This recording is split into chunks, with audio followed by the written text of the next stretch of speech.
Ketar-ketir nih, Kejagung dicecar oleh Komisi 3 DPR RI saat kemarin ini rapat. Utamanya ini terkait Tom Lembong, terkait kasus Tom Lembong gitu kan. Lalu seperti apa sih cecaran pertanyaan dari anggota-anggota DPR ini? Dan pastinya nggak cuma satu fraksi aja, banyak fraksi yang menyuarakan terkait Tom Lembong. Yang gue tahu nih ada dari Gerindra, terus ada dari PAN, ada dari Golkar, ada dari PKS, terus ada dari mana lagi ya? PKB juga ada gitu kan ya. Lalu seperti apa? Kita lihat cecaran pertanyaan dari anggota DPR. Jangan lupa subscribe Aksa Nation yang kami kutip dari TV Parlemen DPR RI. Assalamualaikum warahmatullahi wabarakatuh. Selamat siang, saya Muhammad Rahul, Dapil Riau. Izin pimpinan, mungkin langsung saja selamat datang Pak Jaksa Agung beserta jajaran dalam rapat Komisi 3 ini. Yang pertama, Pak Jaksa Agung, saya ingin menyampaikan penetapan tersangka kasus dugaan korupsi impor gula mantan Menteri Perdagangan Thomas Trikasih Lembong atau dikenal dengan Tom Lembong. Menurut saya itu terlalu terkesan terburu-buru Pak Jaksa Agung. Dalam antrian proses hukum publik harus dijelaskan dengan detail konstruksi hukum kasus dugaan tindak pidana korupsi tersebut. Pak Jaksa Agung, jangan sampai kasus ini menggiring opini yang negatif kepada publik dan beranggapan bahwa pemerintahan Bapak Presiden Prabowo Subianto menggunakan hukum sebagai alat politik. Pengusutan kasus tipikor Tom Lembong ini harus jelas, pelaksanaan tugas menegakkan hukum harus selaras dengan cita politik hukum pemerintahan. Indonesia memerlukan persatuan nasional yang kuat dengan tetap menjunjung tinggi tegaknya hukum. Nah, oleh karena itu dalam kasus yang disampaikan oleh saudara Rahul tadi misalnya, kasus Tom Lembong ya, yang menimbulkan banyak pertanyaan di tengah masyarakat. Bahwa dia bukan hanya satu orang Menteri Perdagangan, ada banyak Menteri Perdagangan yang juga melakukan impor. Dan tentu saja ya ada pimpinan yang di atas, dan itu juga ada rakortas dan lain sebagainya lah. Itu yang informasi yang kita dengar. Nah, kenapa lalu kemudian dipanggil, lalu dijadikan tersangka, ditahan, dan itu menimbulkan spekulasi publik. Dan itu kemudian ya dikhawatirkan mencederai ya citra ya Presiden Prabowo Subianto yang ingin menegakkan hukum seadil-adilnya. Jadi ini harapan kami, mudah-mudahan ini bisa dijawab dengan baik di sini meskipun tidak mempengaruhi ya proses hukum yang sedang dijalankan oleh Kejaksaan Agung. Yang kedua terkait impor gula dan impor yang lainnya. Terkait, saya tidak membela siapapun, saya tidak membela Pak Tom Lembong dan siapapun. Ini juga polanya sebenarnya sama, Pak. Mau impor gula, mau impor daging, mau impor yang lain, Pak. Sebenarnya polanya sama. Tapi apakah teman-teman kejaksaan serius saja dalam membongkarnya? Oleh karena itu kita lihat memang fantastis, Pak. Dari timah, dari gula, dari impor yang lainnya nilainya fantastis, Pak, dan bahkan bisa menyelamatkan keuangan negara yang lebih dari kejahatan yang lainnya. Tapi yang mau kita garis bawahi adalah keseriusan dalam membongkar semua kejahatan tersebut dan tidak tebang pilih di situ, Pak. Jangan menindaklanjuti kejahatan tersebut hanya karena ada pesanan atau ada dorongan dari orang luar, Pak. Yang sebenarnya menjadi akar masalah yang sering dan sekarang lagi gencar ditanyakan oleh warga masyarakat. Ini tidak lain dari kasus Tom Lembong, Bapak Jaksa Agung yang saya hormati. Kenapa demikian?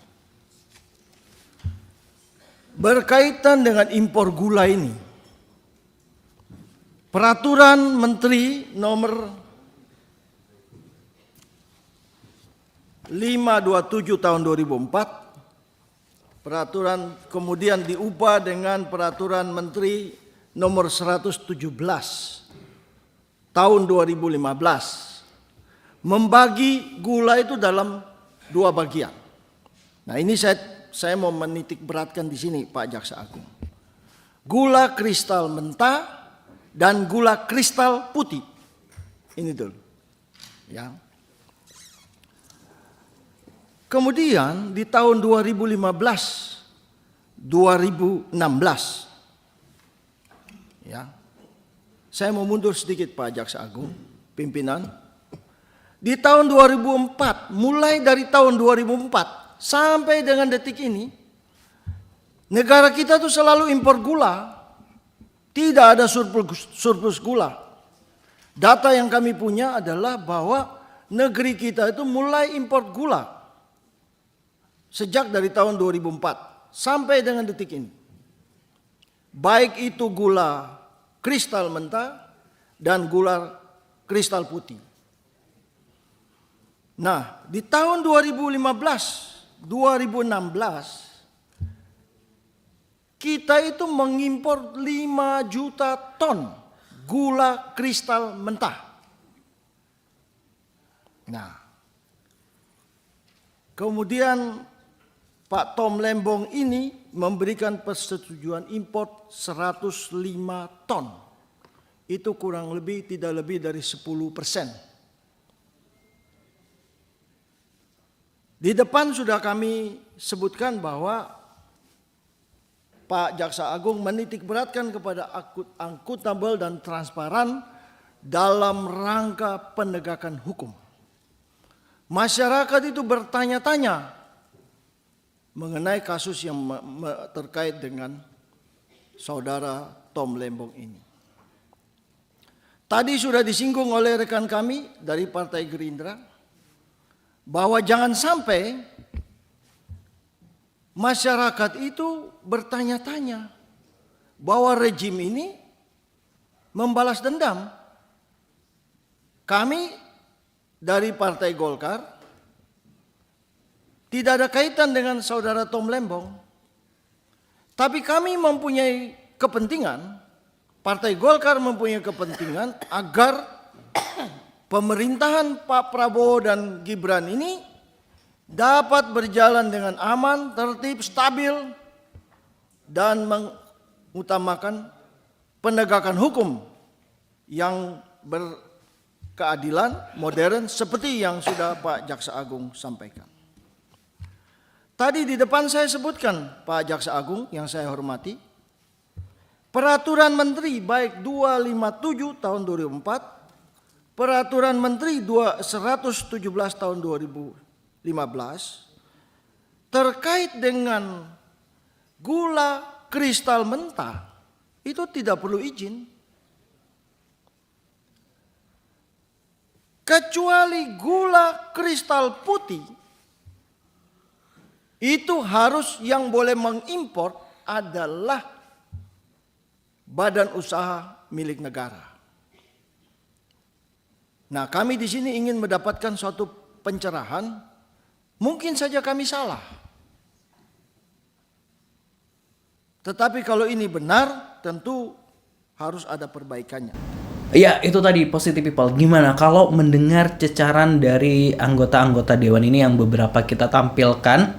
Tentunya kita sangat miris juga ya dengan apa yang terjadi seperti itu, positive people. Sampai anggota DPR ini semuanya ini bersuara kompak seperti itu terkait dengan Tom Lembong, begitu positive people. Dan bahkan ada yang anggota DPR gitu kan yang sampai mencoba menelisik, lebih menginvestigasi secara pribadi gitu kan. Apalagi DPR RI ini kan tahu terkait dengan undang-undangnya atau apa langkah-langkah yang udah dilakukan Tom Lembong itu kan juga sebenarnya sudah sesuai dengan peraturan perundang-undangan. Lalu kenapa Kejagung ini masih ngotot gitu kan ya, masih ngotot untuk mentersangkakan Tom Lembong? Lalu sebenarnya apa jawaban dari Kejagung terkait pertanyaan-pertanyaan dari anggota DPR RI tersebut? Kita coba dengarkan. Mungkin saya prolog aja dulu. Untuk kasus Tom Lembong sama sekali kami tidak pernah ada maksud soal politik. Kami hanya yuridis dan itu yang kami punya. Soal nanti apa yang menjadi hal-hal yang bergulir di media, nanti akan saya minta Jampisus untuk menyampaikannya. Karena untuk menetapkan seseorang menjadi tersangka itu tidak mudah. Kami memiliki proses tahapan-tahapan yang sangat rigid dan tidak mungkin kami menentukan seseorang menjadi tersangka. Ini akan melanggar HAM. Kami pasti hati-hati.